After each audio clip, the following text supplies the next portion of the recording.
Akhirnya, Daru pun melihat ada jalan yang bercabang dua di depan. Entah kenapa, Daru merasa dia harus berhenti sampai di situ. Maaf sudah bertemu denganmu di sini, tapi aku senang bertemu denganmu.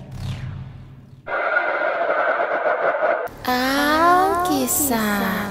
Cerita kali ini menceritakan bagaimana mendengarkan sebuah nasihat bisa menyelamatkanmu.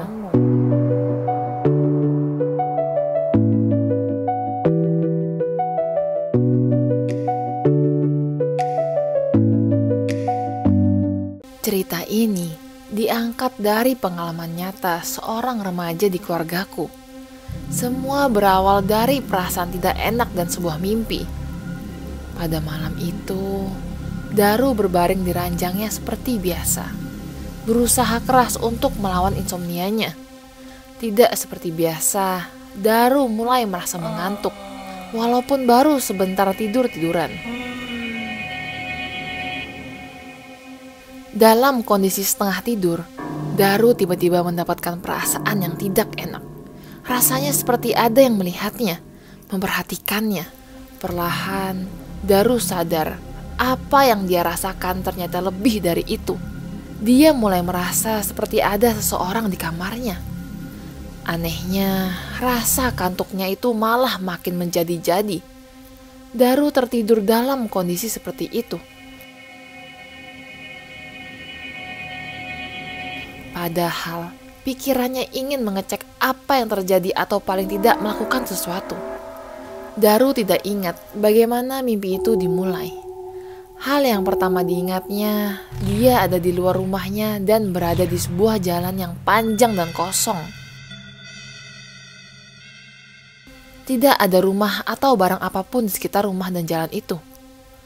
Cahaya yang remang-remang membuat perasaan Daru makin tidak karuan. Dia merasa seperti tersesat dan sendirian. Tapi dia tidak merasa takut berada di sana. Daru berjalan di jalan yang tidak pernah habis itu. Dia tidak tahu berapa lama sudah berjalan. Dia tidak bisa merasakan jalannya waktu di sana. Akhirnya, Daru pun melihat ada jalan yang bercabang dua di depan. Entah kenapa, Daru merasa dia harus berhenti sampai di situ. Tiba-tiba, Daru sadar. Ternyata dia tidak sendirian di jalan ini. Ada suara yang memanggil. Maaf sudah bertemu denganmu di sini, tapi aku senang bertemu denganmu. Daru kenal dengan suara itu. Itu suara teman baiknya dulu pas Daru masih kecil. Sudah bertahun-tahun Daru tidak pernah bertemu dengan teman baiknya itu. Daru berbalik dan melihat ke arah teman baiknya. Walau sedikit aneh, Daru menyadari bahwa teman baiknya ini sedikit berbeda dari ingatannya. Dia kelihatan lebih muda daripada Daru, padahal seumuran. Wajahnya pucat dan kantong matanya sangat gelap, seperti orang yang tidak pernah tidur. Mulutnya juga berwarna biru, seperti orang yang kedinginan. Kamu ngapain di sini? Aku di sini buat kasih peringatan ke kamu.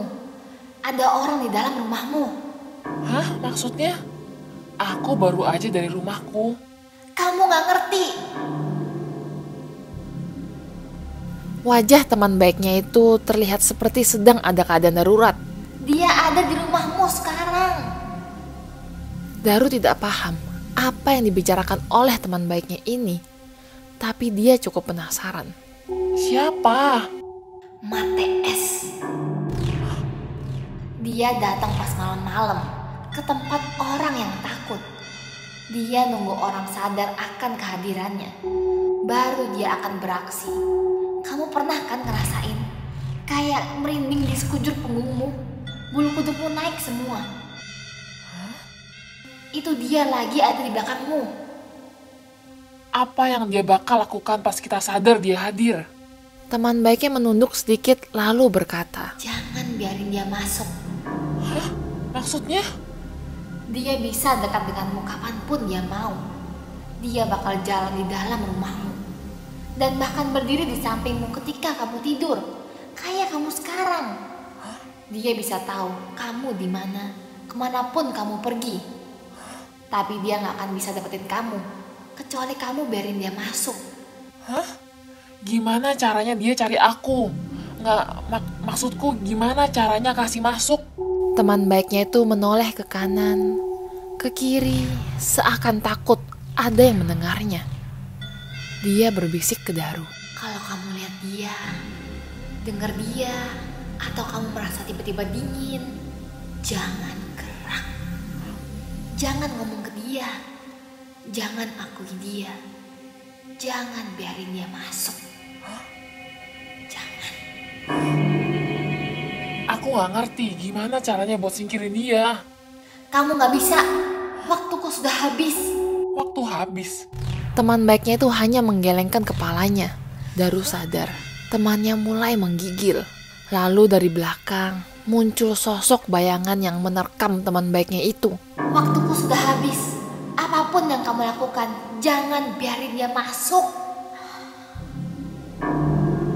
Sebelum Daru bisa bertanya apa-apa, sosok itu menarik teman baiknya ke dalam kegelapan.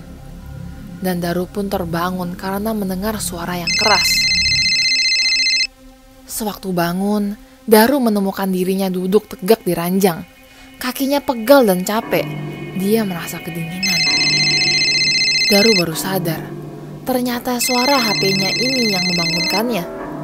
Daru baru saja mau mengangkatnya, tapi dia teringat oleh nasihat dari teman baiknya. Daru tidak mengangkat telepon itu. Akhirnya, dering HP-nya berhenti sendiri. Setelah itu, Daru merasakan kamarnya makin lama makin dingin. Perasaan sedang dilihat oleh seseorang pun semakin kuat. Daru bahkan mendengar suara langkah kaki di dalam lemarinya. Tetapi Daru tidak berani memberikan respon apapun. Dia hanya diam dan menutup mata. Perlahan, suara langkah kaki di lemarinya semakin jauh. Seakan sesuatu yang di dalam situ pergi menjauh. Sewaktu suara langkah kakinya hilang, dingin di kamar Daru juga ikut hilang bersamanya. Daru pun membagikan ceritanya dan memberikan sebuah pesan. Dia tidak masuk kali ini. Kalau temanku benar, kalau sesuatu yang ada di dalam lemariku itu sesuatu yang dimaksudnya, aku gak boleh biarin dia masuk. Aku tahu dia akan kembali. Aku gak tahu apa yang terjadi sama temanku. Aku cuma mau orang-orang ingat nasihat ini. Kalau kamu merasa kamarmu makin dingin setelah mendengar ini, atau kamu dengar sesuatu, cuekin aja. Jangan biarin dia dapetin kamu. Jangan biarin mata es masuk.